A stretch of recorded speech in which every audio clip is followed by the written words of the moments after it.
போயிட்டுருக்கோம் அப்படின்னா துணி எடுக்க போயிட்டுருக்கோங்க. தம்பி வந்து நமக்கு ட்ரெஸ் எடுத்து கொடுக்கணும், அதனால் வந்து ட்ரெஸ்ஸு கடைக்கு போயிட்டுருக்கோம். போயிட்டு எந்த மாதிரி சூஸ் பண்ணுறதுன்னு தெரில, அதனால் நானும் என்னோடய ஹஸ்பண்டும் போயிட்டுருக்கோம். போயிட்டு எடுத்துகிட்டு காட்டுறோம். நேற்று வந்து என்னோடய நாத்தனாங்களாம் வந்து எடுத்து கொடுத்தாங்க. அது இன்னும் ஃபோட்டோ வீடியோஸில் எடுத்திருக்கேன், நான் அப்லோட் பண்ணல. இதெல்லாம் சேர்த்து ஒட்டுக்காலாம் சேர்த்து எடுத்துக்கலாம். ஏன்னா எங்களுக்கு வந்து சீர் செய்வாங்க அவங்கெல்லாம், என்னோடய அண்ணன் தம்பிலாம். அதனால் ஓகே, வாங்க வீடியோக்குள்ளே போகலாம். எடுத்தாச்சு ட்ரெஸ்ஸு.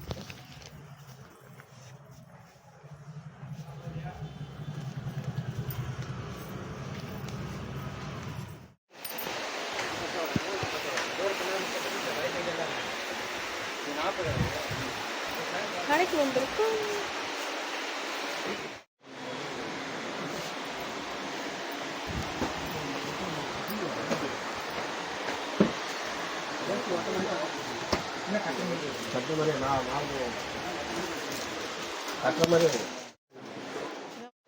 துணி கடைக்கு வந்துருக்கோம். யார் எடுத்து கொடுக்குறா? மாப்பிள்ளை எனக்கு தலை கட்டுறாங்க, அதனால துணி எடுக்க வந்துருக்கோம். என்னோட தம்பி எனக்கு வந்து எங்கள் மாமனாருக்கு இன்றைக்கி காரியம், அதனால் ட்ரெஸ் எடுத்து கொடுக்குறான். அதனால கடைக்கு எடுத்துகிட்டு வந்து உங்களுக்கு பிடிச்ச மாதிரி செலக்ட் பண்ணிக்கோங்க அப்படின்ட்டான். சாரீ எடுத்தாச்சு, அவருக்கு சட்டையும் எடுத்தாச்சு. இப்போ வந்து வேஷ்டி துணி எடுக்க போகிறோம்.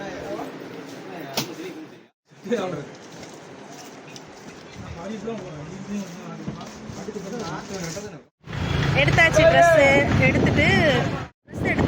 எடுத்துட்டு நம்ம வந்து இப்போ கூல்ட்ரிங்க்ஸ் குடிக்க போகிறோம்.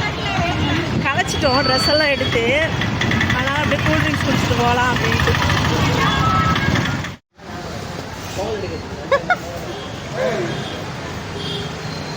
ஆமாம் இல்லை நீங்கள் சாப்பிடக்கூடிய கூலியெல்லாம் நீங்கள் குடிங்க, நீங்கள் ஒருத்தங்க தானே வைக்கிறீங்க, குடிங்க. நான்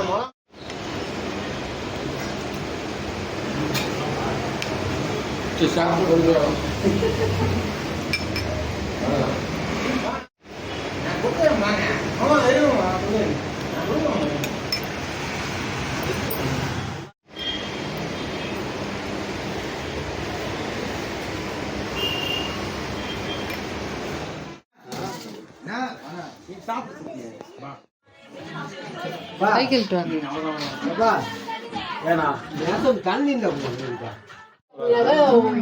வாங்க சொல்ல வந்து இருந்தாப்புல சொல்லு எல்லாம் வைக்கணும்பா.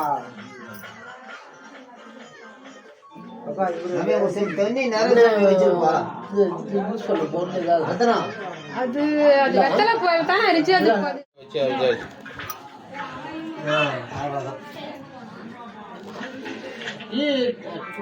டீ வச்சாச்சு, பிஸ்கெட் வச்சாச்சு. நான் சால்ட் பிஸ்கெட் மாவுக்குள்ள எக்ஸ்ட்ரா இருக்குதா?